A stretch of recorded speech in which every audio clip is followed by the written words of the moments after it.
Hello guys and welcome to Skynomics academy. My name is Sunil Kumar Yadav और आज हम लोग कॉम्पिटिटिव एग्जाम के लिए पढ़ने जा रहे हैं कि भाई क्या किस तरीके से जीएसटी का फॉर्मेशन हुआ या किस तरीके से पूरा हिस्टोरिकली हम लोग पढ़ेंगे कि गुड्स एंड सर्विस टैक्स किस तरीके से भारत में आया और किस तरीके से वर्क करता है, क्या क्या उसका फंडा है, क्या एडवांटेज है, क्या डिसएडवांटेज है। तो हम लोग थॉरोली अच्छे तरीके से पढ़ने की कोशिश करेंगे और ये कॉम्पिटिटिव एग्जाम के लिए और खास करके वनडे एग्जाम के लिए, इवन अगर बोला जाए मेंस पेपर के लिए भी बहुत इंपॉर्टेंट हो जाता है, चाहे वो बैंकिंग को हो या वो एनडीए को लेकर हो या फिर वो वनडे एग्जाम के लिए कोई भी या वो पीएससी एग्जाम के लिए, किसी के लिए भी जो भी कॉम्पिटिटिव एग्जाम में जीएस पूछे जाते हैं और जिस भी एग्जाम में इकोनॉमिक्स का पार्ट आता है, तो ये और as a citizen of India हम लोग ये भी, अगर हम लोगों का फर्ज बनता है कि भाई हम लोग जीएसटी के बारे में जानें, तो आप लोग इस वीडियो को अच्छे तरीके से देख सकते हैं और आई होप सो आप लोगों को बहुत अच्छा लगेगा। तो आप लोग एक बार जरूर कमेंट बॉक्स में बताइएगा कि आप लोगों को कैसा लगा। थैंक यू वेरी मच और चलिए स्टार्ट करते हैं वीडियो के साथ।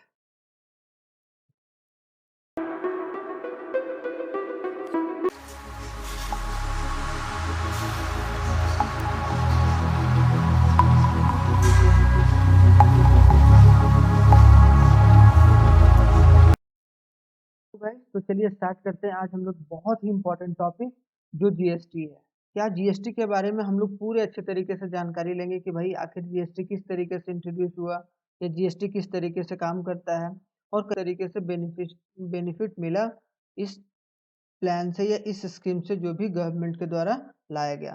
तो we are going to read thoroughly, हम लोग थॉरली पढ़ने जा रहे हैं। और एक बात मैं बता देता हूँ पहले कि हर सैटरडे और संडे कॉम्पिटिटिव का जो भी इकोनॉमिक्स से रिलेटेड टॉपिक है वो मैं अपलोड करने वाला हूँ और एक बहुत ही अच्छे तरीके से हम लोग पूरे अच्छे एक मैनर के रूप में अच्छे तरीके से जो भी जो मोस्ट इम्पॉर्टेंट टॉपिकों को कवर करने की कोशिश करेंगे। ठीक है, तो चलिए स्टार्ट करते हैं। पहले तो ये जानना जरूरी कि भाई जीएसटी का फुल फॉर्म क्या है। क्या गुड्स एंड सर्विस टैक्स, कोई बोलता है कि भाई किस तरीके से ग्रहण सर्विस टैक्स, ठीक है, लेकिन वो नहीं, गुड्स एंड सर्विस टैक्स वो मेन ये फुल फॉर्म है। ये बात आप लोग आपको पता होना चाहिए। ठीक है, उसके बाद थोड़ा सा जानकारी लेते हैं कि भाई जीएसटी आखिर करता क्या है। तो जीएसटी का मेन जो फंडा रहता है वो क्या है कि वन नेशन वन टैक्स। पहले होता था कि बहुत सारे टैक्सेस अलग अलग हम लोगों को देने होते थे। मतलब मान लो कि अगर तुम कोई एक पर्टिकुलर गुड्स ले रहे हो, ठीक है, तो गुड्स लेने में बहुत सारा जीएसटी लगा हो रहा था। अलग अलग जीएसटी, तो उन सारे जीएसटी को एक साथ कर दिया गया, या बोला जाए उन सारे टैक्सेस को, जीएसटी को नहीं, उन सारे टैक्सेस को एक टैक्सेस करके क्या कर दिया गया, जीएसटी। ठीक है, गुड्स एंड सर्विस टैक्स। तो पहले लग्जरी टैक्स अलग देना पड़ता था, एंट्री टैक्स अलग, लोकल लोकल टैक्स अलग, ऑक्ट्रियो टैक्स अलग, वैट अलग देना पड़ता था, सीएसटी अलग देना पड़ता था, एक्साइज ड्यूटी अलग देना पड़ता था, इंटरटेनमेंट टैक्स अलग देना पड़ता था। ठीक है, उनको यह सारे लोगों नहीं, इन द सेंस सारी चीजों को एक साथ कंबाइन करके एक पूरा प्रॉपर इंफॉर्मेशन के साथ या प्रॉपर एक स्कीम निकाल के कहीं ना कहीं क्या कर दिया गया, जीएसटी का नाम दे दिया गया। ठीक है, तो ये बात आप लोगों को यहाँ तक समझ में आ गया। उसके बाद ये वन नेशन वन टैक्स क्यों किया गया भाई, ये क्या वन नेशन की, एक देश है, हमारा देश क्या, इंडिया एक है, तो भाई टैक्स का सिस्टम भी एक होना चाहिए। जिस तरीके से क्या एक पूरा बोला जाए कि पूरे ऑर्डर में सारा रिजल्ट आए और कोई चोरी वगैरह या कोई ब्राइब वगैरह ना लिया जाए इससे रिलेटेड, और वो आसानी से जो भी लोग एलिजिबल हैं या एलिजिबल है जो लोग दे सकते हैं जीएसटी या जो टैक्स टैक्स दे सकते हैं, तो वो आसानी से दे पाए। ये एक बहुत बड़ा रिफॉर्म था, बहुत बड़ा रिफॉर्म माना गया इसको, वन नेशन वन टैक्स, जिसे जीएसटी के नाम से जाना जाता है। ठीक है, तो ये क्या, स्परिंग इकोनॉमिक ग्रोथ के लिए बहुत इंपॉर्टेंट, इजी कंप्लायंस की सभी लोगों के लिए इजी। थोड़ा बहुत ये क्या हेक्टिक हो जाता है, क्यों, क्योंकि प्रॉपर अगर बोला जाए कि प्रॉपर कोई एक परसेंटेज फिक्स नहीं रहता है और ये टाइम टू टाइम चेंज होते रहता है, तो कहीं ना कहीं लोगों को शुरुआत में दिक्कत हुआ, लेकिन धीरे धीरे अडेप्टेबिलिटी बढ़ गई और सरकार ने इसके, बोला जाए कि सरकार ने भी बहुत सारा रिफॉर्म्स वगैरह या बहुत सारा कंज्यूमर अवेयरनेस के रूप में चलाया, जिसकी वजह से ये एक सिंप्लीफाइड टैक्स स्ट्रक्चर निकल के आया, प्रमोटिंग ट्रेड एंड कॉमर्स, ताकि हमारा एक सेकेंडरी सेक्टर को और बढ़ाया जा सके। सेकेंडरी सेक्टर, क्योंकि हमारा अभी तक सेकेंडरी सेक्टर उस लेवल पर काम नहीं कर रहा जितने लेवल पर काम करना चाहिए। ठीक है, तो ये बहुत ही important one nation one tax है। तो अब थोड़ा सा हम लोग जान लेते हैं क्या कि भाई हिस्ट्री क्या है कि नहीं। सबसे पहले कोई भी चीज़ आप लोग पढ़ते हो तो क्या आप लोग कहीं ना कहीं हिस्ट्री के बारे में जानना जरूर चाहोगे कि आखिर हिस्ट्री कहाँ है भाई, जीएसटी जो वर्ड है वो कैसे आया भारत में, या जीएसटी किस तरीके से इंट्रोड्यूस हुआ भारत में, और किस तरीके से यहाँ पर काम करना शुरू किया। तो चलिए स्टार्ट करते हैं कि history of GST in India. आप लोग एक बार अच्छे तरीके से अगर इसको पूरा एक बोला जाए कि ऑर्डर वे में देख अगर सुनोगे तो बहुत ही मजा आएगा, ठीक है।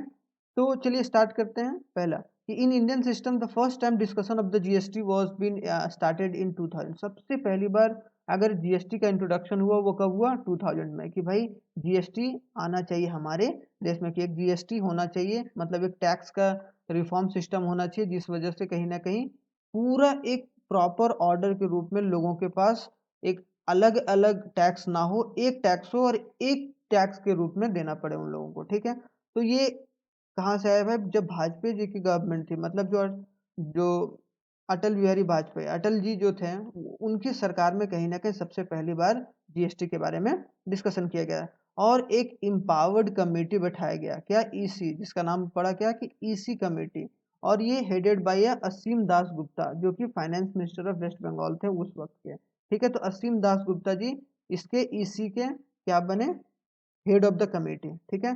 लेटर अगर देखा जाए बाद में 2002 और 2004 के बीच में Kelkar task force on implementation of FRBM act, ये टॉपिक बहुत इंपॉर्टेंट है, एफआरबीएम एक्ट, और कहीं ना कहीं 2003 में लागू हुआ, और ये इन्होंने भी कहीं ना कहीं उसके बारे में बात करी कि भाई गुड्स एंड सर्विस टैक्स हमारे देश में होना चाहिए, ठीक है। फिर 2006 में क्या हो गया, अप्रूवल मिला, किससे अप्रूवल मिला, अब प्रपोजल, अप्रूवल होने से पहले क्या, proposal to be introduce at a national level, 2006 में प्रपोजल इंट्रोड्यूस किया गया जीएसटी को as a national level, on 1 April 2010 was first mooted in a budget, और बजट में डाला गया कि भाई हम लोग 2010 से क्या करेंगे, 2010 से हम लोग क्या करेंगे, जीएसटी लागू करेंगे, ठीक है, सबसे पहली बार।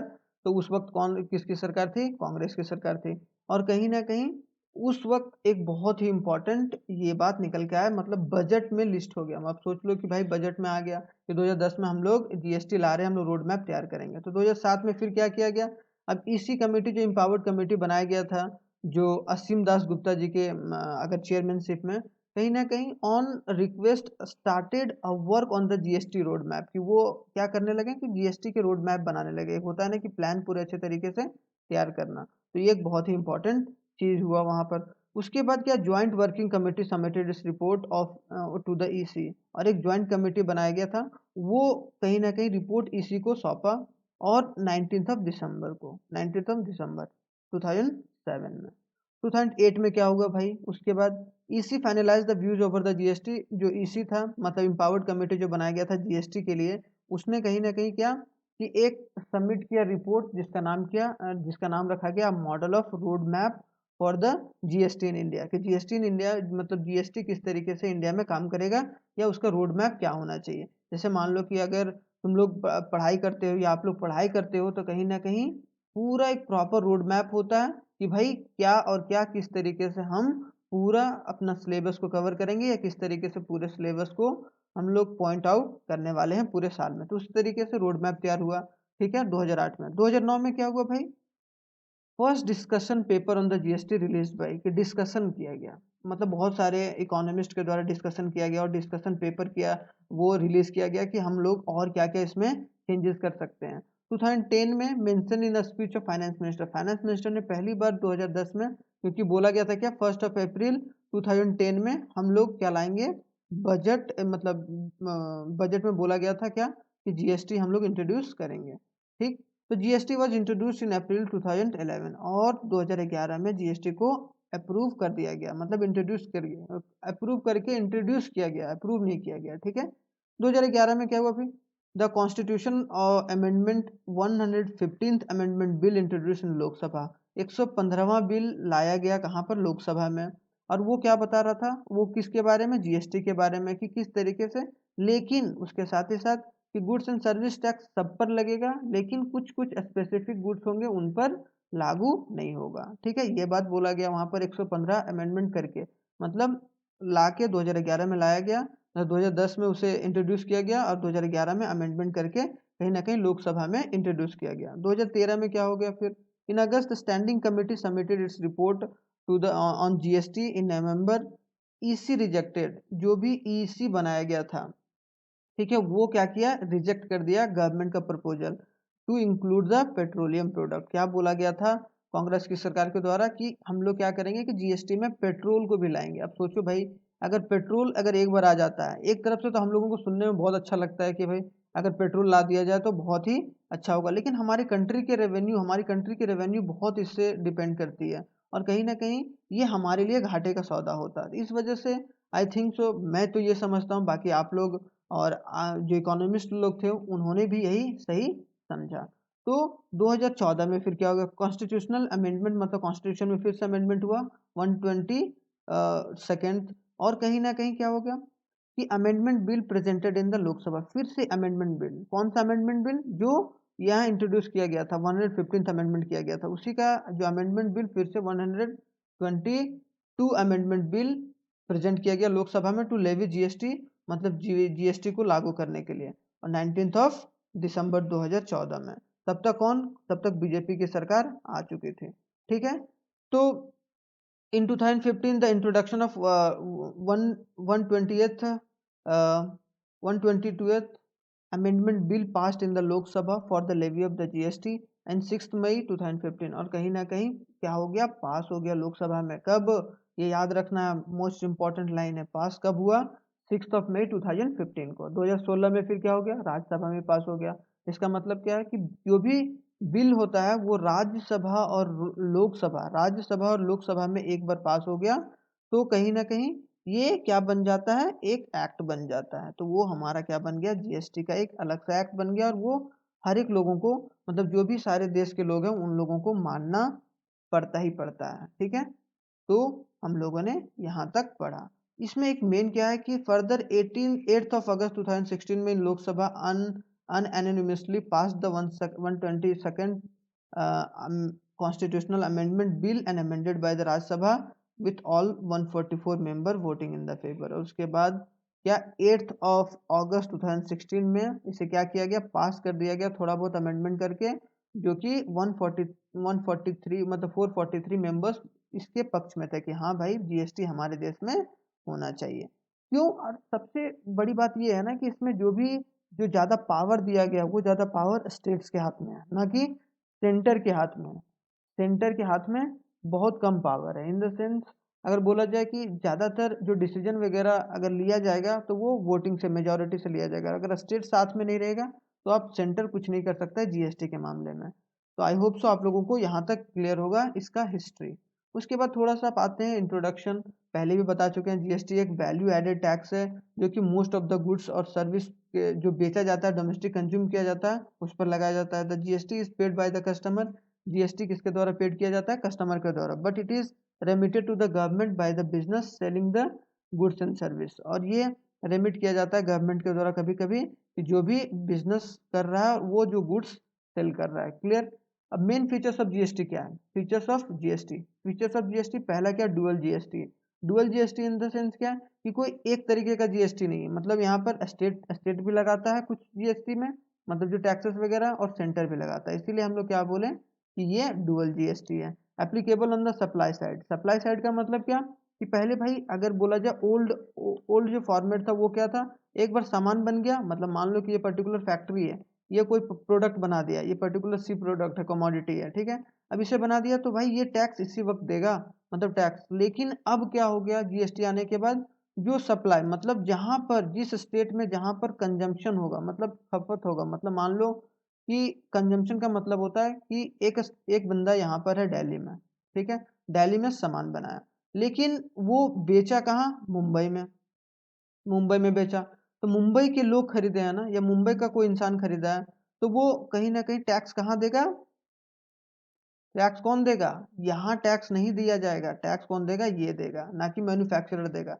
जब तक वो बिकेगा नहीं तब तक वो टैक्स नहीं मिलेगा, जब तक सप्लाई नहीं होगा। डेस्टिनेशन बेस्ड टैक्सेशन अभी बताएं कि जहां पर कंज्यूम होता है, जिस जगह पर कंजम्पशन हो रहा है, वहां वहां वो टैक्स लिया जाता है, ठीक है। तो ये बात आप लोगों को क्लियर होना चाहिए।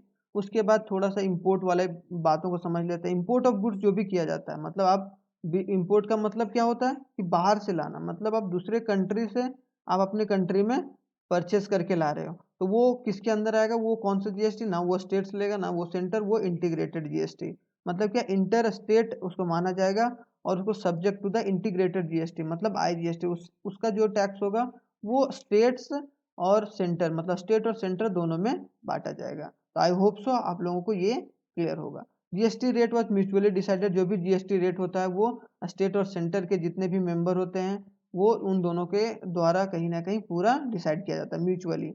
मल्टीपल रेट कितने थे भाई शुरुआत में, 5%, 12%, 16%, 28%, तो ये हमारा एक बेसिक रेट है, इसमें टाइम टू टाइम चेंजेस होते रहते हैं। तो आई होप सो यहाँ तक आप लोगों को क्लियर होगा कि भाई क्या हमारा मेन फीचर्स था। ठीक, अब आते हैं थोड़ा सा क्या कि भाई legislative basis of the GST के, लेजिस्लेटिव में किस तरीके से, तो in India the GST bill was introduced in 2014, 40 में इंट्रोड्यूस हुआ था कॉन्स्टिट्यूशनल अमेंडमेंट करके 122, और कहीं ना कहीं अमेंडमेंट बिल लाया गया था, and this got an approval इन 2016, 2016 में से अप्रूवल कर दिया गया, और कहाँ, इन स्टेटस ऑफ राज्यसभा, और as the constitution 101 amendment act 2016, ठीक है। इट्स प्रोविजन, इसमें क्या बोला गया कि सेंटर जीएसटी रहेगा, इंटीग्रेटेड जीएसटी रहेगा, और एक article 246A, the state have a power to tax the goods and service, मतलब क्या स्टेट को एक पावर दिया गया कि आप लोग क्या, एक कहीं ना कहीं क्या कि आप लोग पावर है, फुल ऑटोनॉमी है कि स्टेट्स के हाथों में ये डिसीजन रहेगा, ना कि सेंटर के हाथों में। तो कहीं ना कहीं हम लोग ये पूरे अच्छे, मतलब पूरे अच्छे तरीके से जान लिए कि भाई जीएसटी का लेजिस्लेटिव एस्पेक्ट क्या था, या किस तरीके से लाया गया था, और किस तरीके से कौन कौन सा अमेंडमेंट या रूल्स एंड रेगुलेशन था। क्लियर। अब आते हैं जीएसटी काउंसिल की। जीएसटी काउंसिल क्या है, पहले ही बता चुके हैं क्या कि स्टेट्स और सेंटर दोनों मिलकर एक काउंसिल को फॉर्म करता है, और उसके जो हेड रहते हैं वो कौन रहते हैं, finance minister of the country, finance minister of the country, ठीक है। तो finance minister of the country के बारे में या जीएसटी काउंसिल के बारे में थोड़ा सा हम लोग तुरंत शॉर्ट में जानने की कोशिश करते हैं। तो अगर आप लोग सही तरीके से अगर इसे पढ़ रहे हो तो आप लोगों को बहुत ही ये बेनिफिट करेगा। अगर आप लोग नोट्स प्रॉपर तरीके से चाहते हो तो आप लोग हमारे व्हाट्सएप नंबर पर ये, इस पर आप लोग लॉगिन करके या इस पर आप लोग सेंड कर सकते हैं मैसेज, और आराम से आप लोगों को प्रोवाइड कर दिया जाएगा, ठीक है। तो जीएसटी काउंसिल, तो article 279A, GST council to be formed by the president to administer and govern GST, कहीं ना कहीं किसके द्वारा फॉर्म किया गया, प्रेसिडेंट के द्वारा। It's chairman in is union finance minister, और इसके चेयरमैन कौन होते हैं, union finance minister, with a ministers nominated by the state government, और जो भी मिनिस्टर नॉमिनेट किए जाते हैं स्टेट गवर्नमेंट के थ्रू एज इट्स मेंबर, ठीक है।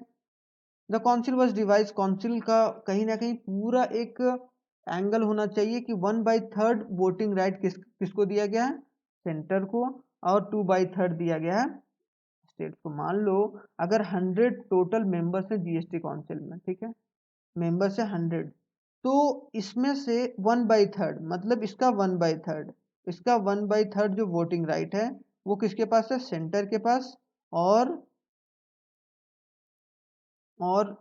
2/3 किसके पास है, स्टेट के पास।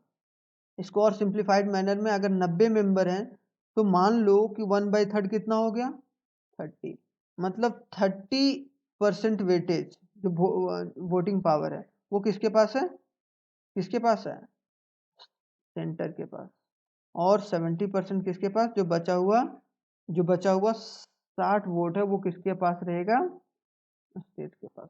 क्लियर। और मेजॉरिटी क्या होगा, 3/4, अगर 4 में से 3 लोग अगर इसको हामी भरेंगे तभी कोई भी चेंजेस, या इसमें जो भी टैक्स वगैरह में जो भी परसेंटेज वाला होता है उसमें अगर चेंजेस होना रहेगा, या उसके जो भी टैक्स स्लैब में चेंजेस होगा वो उसी के अकॉर्डिंग होगा। क्लियर। तो यहाँ ये चीज़ क्लियर हो गया होगा, ठीक है। तो अब reforms brought by the GST की, जीएसटी काउंसिल के द्वारा क्या क्या रिफॉर्म लाया गया, creation of common national market की, कॉमन नेशनल मार्केट लाया गया, mitigation of cascading effect, cost जो चोरी वगैरह होता था उन लोगों को कम किया गया, रिडक्शन ऑफ टैक्स बर्डन की, टैक्स बर्डन कुछ लोगों पर बहुत ज़्यादा होता था तो कहीं ना कहीं उसको कम किया गया, making Indian product more competitive, और इंडियन प्रोडक्ट को मोर कॉम्पिटिटिव किया गया ताकि लोगों को आसानी से एक्सपोर्ट और इंपोर्ट कर सके, और वो और ज़्यादा से ज़्यादा रेवेन्यू को क्रिएट कर पाएँ, ठीक है। ईजियर टू एडमिनिस्टर, बहुत अच्छे तरीके से इसे देखा जा सकता है और एक एनालाइज किया जा सकता है। गवर्नमेंट अगर कोई फ्रॉड कर रहा है तो सही तरीके से उसे पकड़ा जा सकता है। एडवांटेज ऑफ जीएसटी क्या है? अब एडवांटेज ऑफ जीएसटी पहले गवर्नमेंट पॉइंट ऑफ व्यू देख लेते हैं कि गवर्नमेंट को किस तरीके से एडवांटेज। तो create a unified common market, एक कॉमन मार्केट यूनिफाइड तरीके से, स्ट्रीमलाइन टैक्सेशन, मतलब एक टैक्सेशन का पूरा रोड मैप मिल गया। इंक्रीज द टैक्स कॉम्प्लाइंस, और ये इससे क्या हो गया कि गवर्नमेंट के पास इंक्रीज हो गया टैक्स में। पहले टैक्स बहुत कम आता था, लेकिन जब से जीएसटी आया तो कहीं ना कहीं पूरे अच्छे तरीके से जीएसटी को लागू करके यहाँ का रेवेन्यू, मतलब जो जीएसटी का रेवेन्यू है वो बढ़ता ही चला गया, ठीक है। डिस्करेज टैक्स इवेशन, मतलब टैक्स का चोरी बंद किया जाएगा, मतलब चोरी नहीं कर पाएगा लोग, क्योंकि कहीं ना एक अच्छे एंगल में इसको ढाला गया है। एक बहुत अच्छे तरीके से इंटीग्रेटेड सिस्टम है। Bring about a certainty, reduce corruption and boost secondary sector, और सेकेंडरी सेक्टर को बढ़ावा दिया जा सके। तो रिमूवल ऑफ कास्टिंग इफेक्ट, यही सब सारा चीज है, ये आप लोगों को पता होना चाहिए। अल्टीमेटली ये क्या करेगा? It helps in poverty eradication by generating more employment. ये क्या करेगा कि जीएसटी के मतलब आने से ये एक पॉवर्टी पर भी इफेक्ट डालेगा, पॉवर्टी को खत्म करेगा और एक एम्प्लॉयमेंट जनरेशन करेगा, क्योंकि सेकेंडरी सेक्टर को और लाभ मिलने वाला है या मिल रहा है अभी फिलहाल, ठीक है। अब ट्रेड को क्या फायदा हुआ भाई? ट्रेड एंड इंडस्ट्री को, मतलब सेकेंडरी सेक्टर को, जो मैंने बात करा कि सिंपलर टैक्स रिगीम हो गया। पहले बहुत सारा टैक्सेस था, बहुत सारा डॉक्यूमेंटेशन करना होता था टैक्स करने के लिए, तो वो सब चीज। Increase ease of doing business, ease of doing business में हम लोगों का रैंकिंग भी बहुत अच्छा है, तो इस वजह से अगर बोला जाए कि ये एक गोल्डन चीज साबित हुआ जीएसटी इंडस्ट्री सेक्टर के लिए खास करके। Multiplicity of tax, reduction of, जो भी बहुत सारा टैक्स दिया जाना पड़ता था उससे कम किया गया। डबल टैक्सेशन सिस्टम खत्म किया गया। Neutralization of taxes specially for the export और इंपोर्ट में बहुत ज़्यादा कमी होता था, क्योंकि अभी हम लोग ईज ऑफ डूइंग बिजनेस ज़्यादातर क्यों, या हम लोग रिवेन्यू क्यों जनरेट कर पा रहे हैं? क्योंकि एक्सपोर्ट का फैसिलिटी और सही तरीके से, अच्छे तरीके से मिल पा रहा है। Making our product more competitive तरीके से, ऑटोमेटेड प्रोसीजर से रजिस्ट्रेशन होता है, रिटर्न होता है, आप अच्छे तरीके से रिफंड फाइल कर सकते हैं, टैक्स पेमेंट आप ऑनलाइन वगैरह सारा दे सकते हैं। पहले ऑफलाइन का फंडा बहुत था, तो ये एक ट्रेड और इंडस्ट्री को फायदा हुआ। अब भाई कंज्यूमर को भी कुछ फायदा हुआ। अब कंज्यूमर को क्या फायदा हुआ देख लेते हैं। कंज्यूमर को आखिर क्या फायदा हुआ? देखो, ट्रांसपेरेंट प्राइस हो गया कि भाई सब, अब जो भी स्टेट्स वगैरह या जो भी सारे स्टेट्स में जाया जाएगा लोगों के द्वारा, चाहे वो माइग्रेट होकर जाए, चाहे वो घूमने के लिए जाए, तो कहीं ना कहीं ट्रांसपेरेंसी रहेगी प्रोडक्ट वगैरह या फाइनल प्राइस को लेकर। प्राइस रिडक्शन, पहले से प्राइस कुछ प्रोडक्ट पर कम हुआ है, लेकिन बीच बीच में बढ़ता घटता रहता है, तो ये चीज़ थोड़ा सा गवर्नमेंट को फोकस करके चलना होगा कि किस तरीके से हम लोग इसमें स्टेबिलिटी ला पाएँ, ताकि लोगों को ज़्यादा इसके बारे में गलत अफवाह या गलत तरीके से ये लोग समझे ना। Poverty eradication by generating more employment and more financial resource, की ज़्यादा से ज़्यादा फाइनेंशियल रिसोर्स आया, क्यों? क्योंकि हमारा एक्सपोर्ट का धंधा बहुत बढ़ गया, और इस वजह से कहीं ना कहीं हम लोग एक अच्छे तरीके से रेवेन्यू जनरेट कर पाएँ। क्लियर? उसके बाद क्या, फॉर स्टेट्स, अब स्टेट्स को भी कुछ फायदा हुआ भाई, क्योंकि स्टेट्स को पावर दिया गया था, तो एक्सपेंशन ऑफ टैक्स बेस, के टैक्स का बेस बढ़ गया। स्टेट्स को पहले कम पैसा मिलता था, अब ज़्यादा पैसा मिल रहा है। मोर इकोनॉमिकल एम्पावरमेंट, की इकोनॉमी का एम्पावरमेंट ज़्यादा हुआ। अगर टैक्स ज़्यादा आएगा तो वो वेलफेयर के लिए स्टेट्स ज़्यादा काम कर पाएगा। इनहेंसिंग इन्वेस्टमेंट, की सरकार इन्वेस्टमेंट और इंक्रीज करते चली जा रही है, ताकि कहीं ना कहीं एक प्रॉपर ओवरऑल इन्वेस्टमेंट का क्लाइमेट बन सके और हमारी कंट्री का डेवलपमेंट हो सके, ठीक है। तो ये हमारे सारे स्टेट्स को कहीं ना कहीं पूरे एक एंगल में फायदा हुआ। Increase compliances largely uniform SGST and IGST tax will reduce an incentive for evasion, कि जो भी compliances पहले होता था, दिक्कत जो होता था, वो चीज रिड्यूस किया गया। क्लियर? एग्जाम्पशन अंडर टैक्स, कि क्या क्या कौन कौन से प्रोडक्ट हैं जो एग्जेम्प्ट किए गए हैं जीएसटी से। तो क्या, custom duty will still collected along with a levy of IGST, custom duty अभी भी लिया जाता है आईजीएसटी, क्योंकि कस्टम ड्यूटी इंपोर्टेड गुड्स पर लगता है, ठीक है। इंपोर्टेड गुड्स और एक्सपोर्टेड, और जो एक्सपोर्ट किया जाता है उस पर एक्साइज ड्यूटी, ठीक है। तो ये बात आप लोगों को पता होना चाहिए। Petroleum and tobacco product are currently exempted, कि पेट्रोलियम जो प्रोडक्ट है या टोबैको जो प्रोडक्ट है उससे अभी एग्जेम्प्ट किया गया, मतलब जीएसटी में वो काउंट नहीं होता, वो अलग से स्टेट्स क्या करता है, उस पर टैक्स लगाता है, स्टेट्स अलग से टैक्स लगाता है। Excise duty on the liquor, liquor पर एक्साइज ड्यूटी लगता है, स्टैम्प ड्यूटी लगता है, and electricity taxes are also exempted, electricity taxes अभी इससे एग्जेम्प्ट किया गया, मतलब ये सारे किससे, कौन कलेक्ट करता है? स्टेट कलेक्ट करता है। क्लियर? और चैलेंजेस ऑफ द जीएसटी। अब चैलेंजेस क्या है फिलहाल, अभी ये है कि जो भी एसजीएसटी और सीजीएसटी जो इनपुट है credit can not be cross utilize, तो उतने अच्छे तरीके से उसे यूटिलाइज नहीं किया गया जिस तरीके से बोला गया था, मतलब सिंप्लीफाइड वे में रखेंगे, लोगों को अभी भी कंफ्यूजन है, तो ये चीज सॉल्व करना होगा सरकार को। ठीक है, manufacturing states loss revenue on the bigger scale, की जो भी मैन्युफैक्चरिंग स्टेट्स हैं जो जिनके पास ज़्यादा फैक्ट्रीज वगैरह हैं उनको कहीं ना कहीं लॉस का सामना करना पड़ रहा है, तो कहीं ना कहीं गवर्नमेंट का जो सपोर्ट है उन लोगों को प्रॉपर तरीके से मिलके या सब्सिडी वगैरह देना चाहिए ताकि इंक्रीमेंट होता रहे उन लोगों का। High rate of tax to compensate the revenue, high high rate of tax लगाया जा रहा है, multiple taxes, that is high revenue neutral rate.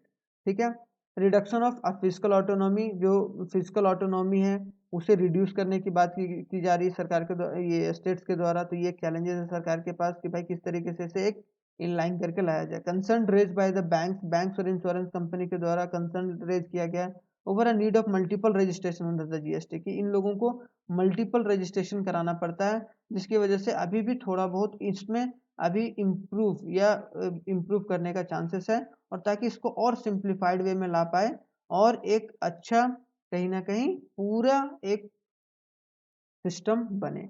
Levy additional cess, जो सेस लगाया जाता है, सेस क्या होता है, टैक्स के ऊपर टैक्स। ठीक है, एक मान लो कि तुम जीएसटी दे रहे हो, लेकिन अगर सेस लगेगा तो सेस को एक पर्टिकुलर चीज पर लगता है, जैसे अगर गांव सेस लग गया, ठीक है, या काव सेस लग गया, इसका मतलब काव के वेलफेयर के लिए उसे यूज किया जाएगा। अगर प्लास्टिक सेस लग गया तो वो प्लास्टिक के लिए ही यूज होगा, तो ये सेस होता है टैक्स के ऊपर tax. Capacity of state tax authority so far use for taxing goods not a service, और ज़्यादातर जो स्टेट्स जो टैक्स लगा पाता है वो गुड्स पर लगा पाता है, ना कि सर्विस पर, क्योंकि ये अननोन क्वालिटी होता है। तो ये बात एक अच्छे तरीके से हम लोग सीख गए कि ये भी चैलेंजेस है सरकार के पास, और इसे अगर ठीक करेगा तो कहीं ना कहीं अगर सरकार के द्वारा ठीक किया जाएगा तो एक अच्छा क्या बोला जाए पॉइंट ऑफ व्यू निकल के आएगा, और लोगों को और अच्छे तरीके से समझ में आएगा, या इंडस्ट्री सेक्टर को और इंडस्ट्री सेक्टर इम्प्रूव हो सकता है। कंक्लूजन क्या है भाई, thus the GST is a positive step, GST positive state है towards the shifting of Indian economy from the informal to formal, क्योंकि हमारे देश में क्या है कि इनफॉर्मल सेक्टर बहुत ज़्यादा है। इनफॉर्मल सेक्टर कौन होता है भाई, जो जो जैसे ठेले वाले हो गए, जो कहीं ना कहीं प्रॉपर तरीके से सिक्योरिटी प्रोवाइड नहीं कर रहे हैं, प्रॉपर तरीके से जॉब फैसिलिटी या सैलरी वगैरह रेगुलर बेसिस पर नहीं देते हैं, तो वो कहीं ना कहीं इनफॉर्मल सेक्टर है। फॉर्मल सेक्टर कौन होता है, व्हाइट कॉलर जॉब लगभग जो करते हैं, जो जिनके जिनके पास सिक्योरिटी रहता है, रेगुलर पेमेंट मिलता है, ठीक है, कि भाई उन्हें जॉब से नहीं हटाया जाएगा। इनफॉर्मल सेक्टर में कभी भी हटा दिया जाएगा, कोई दुकान पर ऐसे काम कर रहे हो तो वो हटा दिया जाएगा। ठीक है, और जनरली क्या, अगर किसी भी कोई भी दुकान कोई भी दुकान या कोई भी चीज़ है जिसमें 10 लोग या 10 लोग से अधिक काम कर रहे हैं, वो फॉर्मल सेक्टर के अंदर आता है। और जो 10 लोग या 10 लोग के नीचे काम कर रहे हैं जिस सेक्टर में या जिस दुकान पर या किसी भी चीज़ में, तो कहीं ना कहीं वो इन्फॉर्मल सेक्टर के अंदर आता है। कंक्लूजन में थोड़ा सा और इम्पोर्टेंट चीज़ क्या है कि it is important to utilize experience from a global economy, कि हम लोगों को क्या क्या करना पड़ेगा, इंडिया को ग्लोबल इकोनॉमी, जो भी जो फॉरेन कंट्रीज हैं जिन्होंने ये बहुत अच्छे तरीके से अप्लाई कर रखा है, इम्प्लीमेंट कर रखा है, तो वहाँ से हम लोगों को सीख के आगे बढ़ना चाहिए। क्योंकि जब तक आप सीखोगे नहीं, कंट्री हमारा अगर सीखेगा नहीं या हमारी सरकार अगर सीखेगी नहीं, तो सही तरीके से उसे यूटिलाइज करके या सिंप्लीफाइड वे मैनर में वो लोगों के सामने नहीं परोस पाएगी। तो ये बात एक सरकार के पास बहुत बड़ा चैलेंजेस है। तो ये हमारा यहाँ खत्म होता है, ये जीएसटी के बारे में बताइएगा कैसा लगा भाई, और आप लोगों को क्या और इम्प्रूवमेंट करने की ज़रूरत है, या किस तरीके से और आप लोग कौन कौन से टॉपिक पर वीडियो चाहते हो कॉम्पिटिटिव पॉइंट ऑफ व्यू से, तो वो आप हम लोग कमेंट बॉक्स में बता सकते हैं। ठीक है, thanks for watching and keep liking us and keep subscribing us. Thank you very much. जय हिंद।